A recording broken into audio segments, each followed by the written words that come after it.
You are a B2B service-based business owner and you are looking to gain more clients, create more impact and more revenue in your business. Tune in to Amplify Your Marketing Message with Christine Campbell-Rappin. Every week, we're going to take you through how to build an audience of buyers, mastering your marketing message, and making offers that convert consistently. We'll see you all on the inside.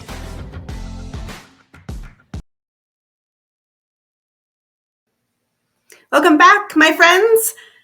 One of the biggest challenges business owners face is getting found. If you can't get found, you will struggle to find clients. And today I'm really excited to introduce to you a guest who's going to talk to us about building a consistent, low-cost lead generation system. My friends, you might know this by a really common acronym, SEO. Guys, welcome to the stage. Our guest today, Mr. Sahil. How are you doing, Senthil? What's going on? Hi, Christine. Thanks for having me.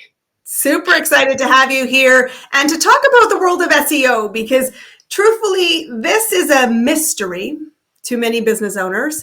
And I want to ask you, why for you is this the passion that you bring to business and to helping people find their way? Okay, that's a really, really long story, but I will try to summarize it as much as I can. But close to 10 years ago, my dad, he surprised me with an unusual birthday gift, which was actually a 3-day WordPress website creation and SEO program back in Singapore. And at that time, I had no clue what SEO was, but I just went for the workshop with an open mind.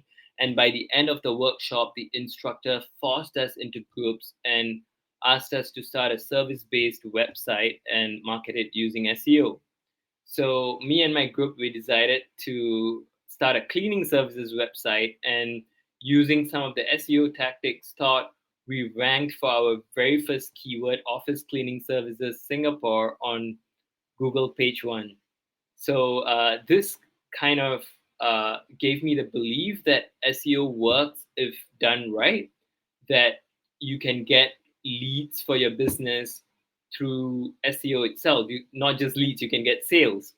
And around the same period of time, I was also in this minor in entrepreneurship program in my school, where me and my friends, we were trying to customize paper notebooks and sell it to individuals. But that didn't really work. So we pivoted our business to offering bulk t-shirt printing services, notebook printing services, and so on. And my team assigned me because I had learned SEO to help rank our website on Google page one for search terms like t-shirt printing Singapore, or hoodie printing Singapore, notebook printing Singapore. So for the next 6 months to 1 year, I fully gave all my focus and energy to ranking my website. And by the end of 1 year, we were getting 1 to 2 years, I think we were getting so many inquiries for our services that we had to hire a team to manage the incoming inquiries. And that was my very first experience with SEO, doing SEO on my own. Mm-hmm. And it really excited me seeing all the leads and sales coming from SEO.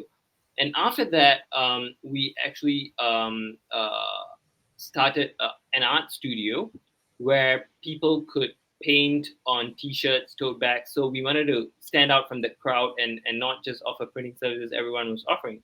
And even for this art studio, again, I used SEO, and I strategized to rank for keywords like corporate team bonding services in Singapore, or indoor corporate team bonding services Singapore, which brought us bulk revenue, like customers who would spend like bigger amounts coming to us, and it really gave us the a sustainable growth within just about a year.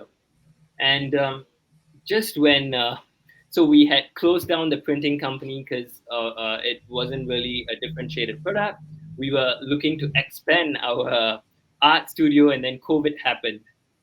And during COVID, it was a big blow for us because we were relying heavily on corporate revenue, and my whole team left me, and I was left alone, and I pivoted the business online and everything. But at the same time, I was reflecting what I wanted to do after this pandemic ended. So it really gave me time to think, and I realized that art was not something that resonated with me, but something that truly excited me was bringing in new leads, new customers for businesses through search engine optimization.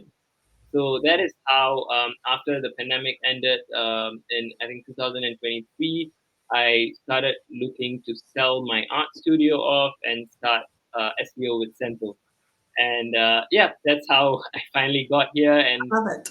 now I'm I helping. love it. Every business owner, what I hear in that story, and every single one of our audience will relate to, is the first business idea doesn't always become the only place that you grow from.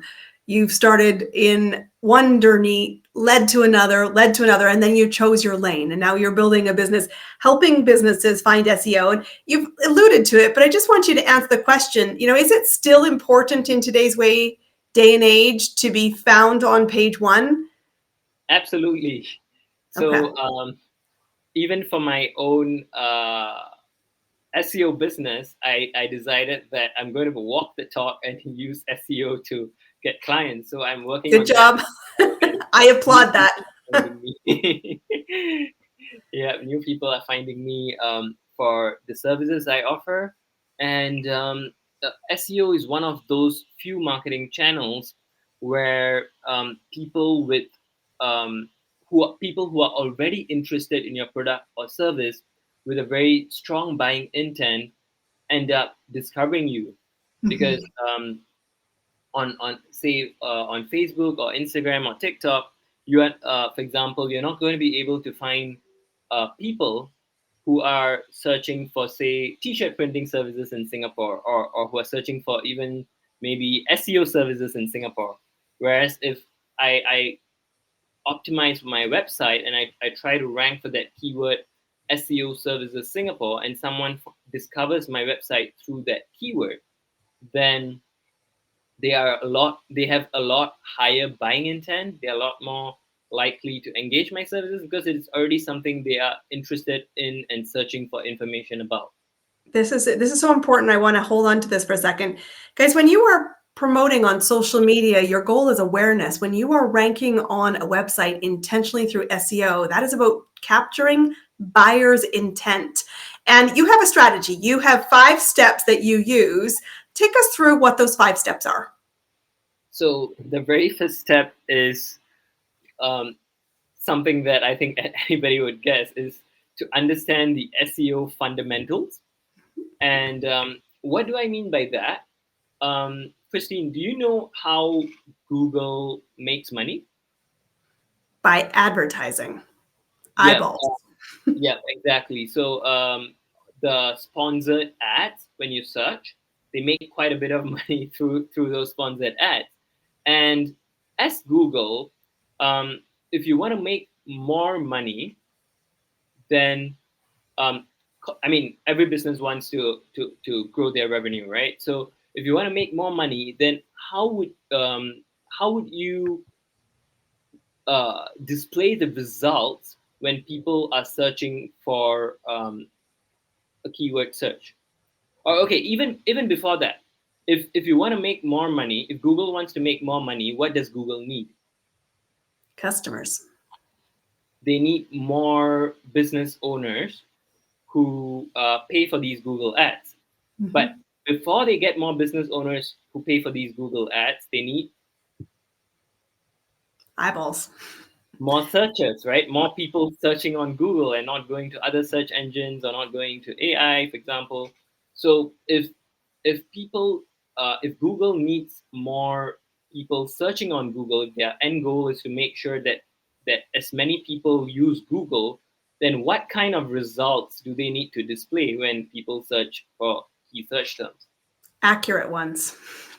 Yeah, and beyond just accurate ones, because you can get accurate data from a lot of places now. Even ChatGPT can give you. I'm So going to say with an SEO, asterisk on that. Garbage in is yeah, garbage yeah, out. sometimes, but more than accurate, just accurate data, or more than just relevant data, what Google wants to display is content that captivates and engages the person searching for that keyword. So I often tell my clients that mediocre content doesn't rank on Google anymore. You need to have Yes. outstanding content that website searchers are going to love. Okay, so I just want to hold that stop there for a second because this is so good. This is so good, guys. I want you to hear this. Please stop what you're doing, pay attention. Google wants eyeballs. They want people to stay on their platform. Mediocre content is never going to win the game. If you want to play against the algorithm, the simplest way to play against the algorithm is deliver great content that solves a problem that is accurate for the person who's searching. Do that, and you will always get leads. Yeah. Always. Every So season, every year, take it to the bank. Guys, raise your standard. You will see more success. So keep well going. said. We've got some great ideas coming our way. Well said, Christine. So I haven't completed the 5 steps. So let me complete that. So the first one is, of course, to understand the SEO fundamentals, one of which I just shared with you. Mhm. After you get the fundamentals right, then you need to do keyword research to identify what are the keywords that you want to be ranking for. And you want to identify keywords that have a decent amount of search volume that at least for a start are not too competitive for you to rank. So you can search for less competitive keywords in your niche, and you can also search find keywords that have a stronger buying intent than just educational keywords. In fact, your strategy is the best strategy is to rank for a mix of educational keywords and profitable higher buying intent keywords as well. And then after you do the keyword research, the third step is, of course, writing content to rank for that keyword. And like I said, you want to be writing great content that adds a lot of value to the person searching for that keyword and landing on your website. And the fourth step is to optimize your website. And there are many things that you can optimize, from your title tags, your descriptions, even your website structure, how fast your website loads.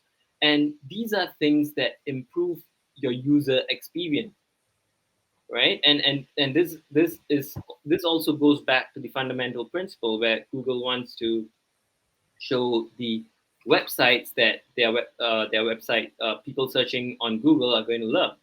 And the fifth and final step is getting referrals. So you want to be getting referrals from other high quality websites to your websites, and this is what is known as backlinks in the SEO world. Mhm. So over here, the key is to be focusing on the quality of backlinks that you're getting rather than the quantity. So basically, these are the 5 steps summarized.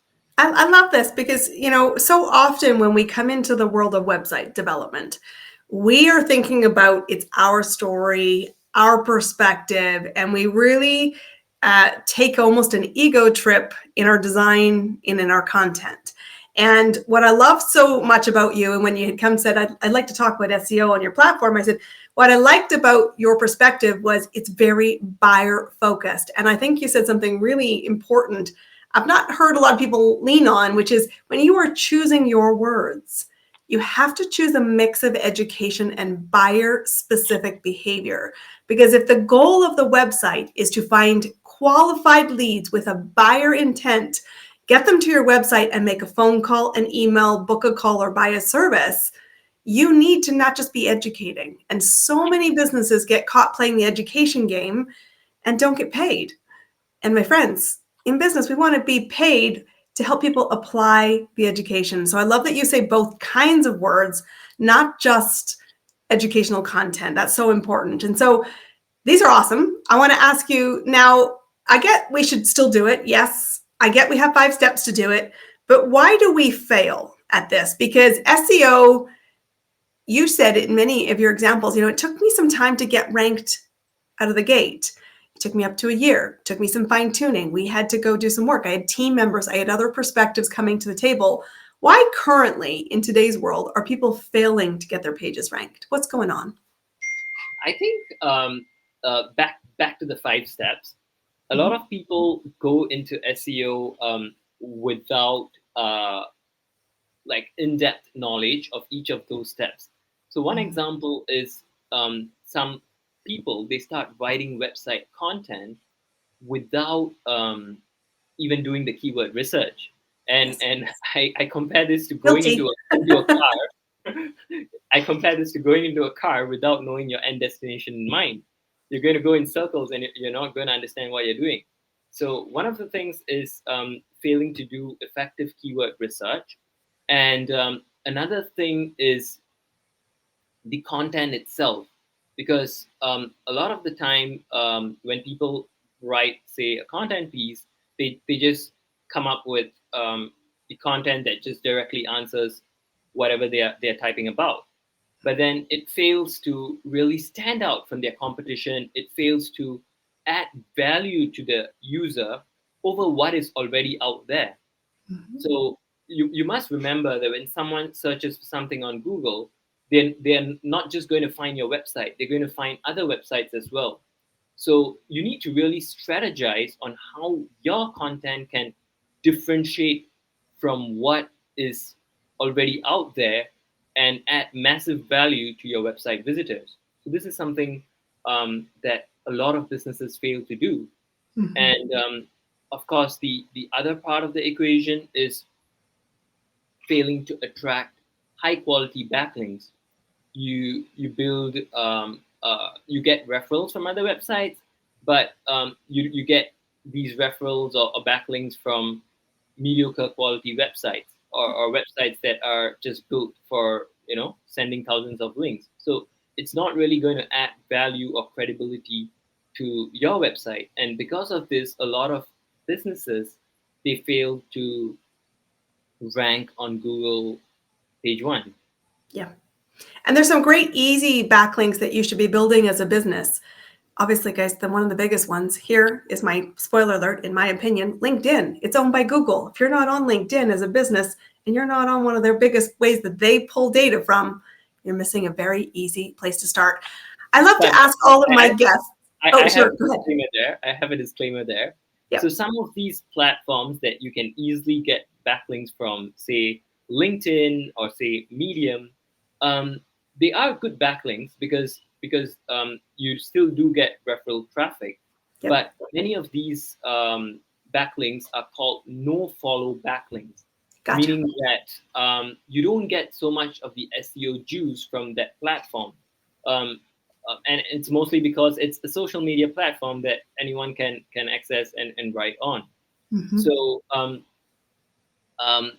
it it isn't just about so you have to get like not just high quality backlinks, but high quality backlinks from relevant websites or from high authority websites. And I'm not sure if you heard, but there's a very interesting backlink building strategy, which is something you are doing. Podcasting. Exactly. Yes. And we do So a lot. I mean, we're very intentional. I will just, a full disclaimer, same thing. One of the things that we do, I mean, we have our podcast. It's a very good, high quality channel backlink. So of course, we share our content for other people. They will use this platform to raise their standard. And when we're speaking on other people's platforms, we have a whole media page where we give high quality backlinks back to that show. And this is a reciprocity that helps us, because podcasting as a platform is a very long tail strategy. Stuff we create on our podcast shows up through ChatGPT, shows up through Google searches, shows up in many, many ways. And this is a crescendo effect. What we do absolutely. today has a long shelf life, and that's important because SEO is always moving, algorithms are always moving, and business is always moving. So, Senthil, I want to ask you, because I ask all of my guests this, what is working right now for you to amplify your business and to find new clients? So one of the platforms that's working for me right now is what you just mentioned just a few minutes ago, LinkedIn, because I'm doing B2B sales, right? Like Sure. I'm finding other businesses to promote my SEO services too. And LinkedIn content has been working great because people who go on to LinkedIn, they are going onto the platform expecting for ideas to grow their business, to grow their clientele, to network. So I think that is one of the channels that one should pay attention to, especially if you're in B2B. Yes. Apart from SEO, of course, SEO is another channel that people who have strong intention for services are searching for. So yeah, these two platforms, I would say. I love it. And you know what I also will give you huge props for, because I think all of us get inundated by people saying, I will help you with SEO. SEO on your website, SEO on your YouTube. I get them at least 50 a week. The thing I love what you said and why I invited you specifically to come onto this platform was, I'm a really good example. If you search for me, you'll find me. And that's a really good tell. If you want to hire a service provider who says, I'm great at this, you should be able to search and find them. And if you can't, buyer beware. So Senthil, how do people find you, to connect to you, to learn more about your programs, your services, and what you do? So they can connect with me on LinkedIn. So it's just my name, Senthilkumar Subramanian. So I think you'll put that in the show notes. I will. If not, they can go to my website, SEOwithsenthil.com. So on the website, they can book a call with me if they are interested in engaging my SEO services. If not, I have a huge ton of SEO resources for them to go and work on their SEO themselves. So everything from what I mentioned, keyword research, content creation, on-page optimization, off-page optimization. I have all these detailed step-by-step resources which people can tap on from my website as well. Guys, I love it. Please go connect to him. He's a great resource for you. We've got to master this component, because as we started our conversation today, it's important not just that you're in business, but that your next buyer who is signaling buyer behavior is going to find you and say, tell me more about your programs and services. Senthil, thanks for being our guest today, guys. This is it. This is a wrap on another great episode here. We will see you all on our next episode. We'll see you then. Thank you, Christine. That's a wrap on another amazing episode of Amplify Your Marketing Message with me, your host, Christine Campbell-Rappin. Be sure to subscribe on your favorite podcast platform so you don't miss another great episode. And be sure to visit christinecampbellrappin.com/podcast to get a free resource on how to master your marketing message. We'll see you all on our next episode.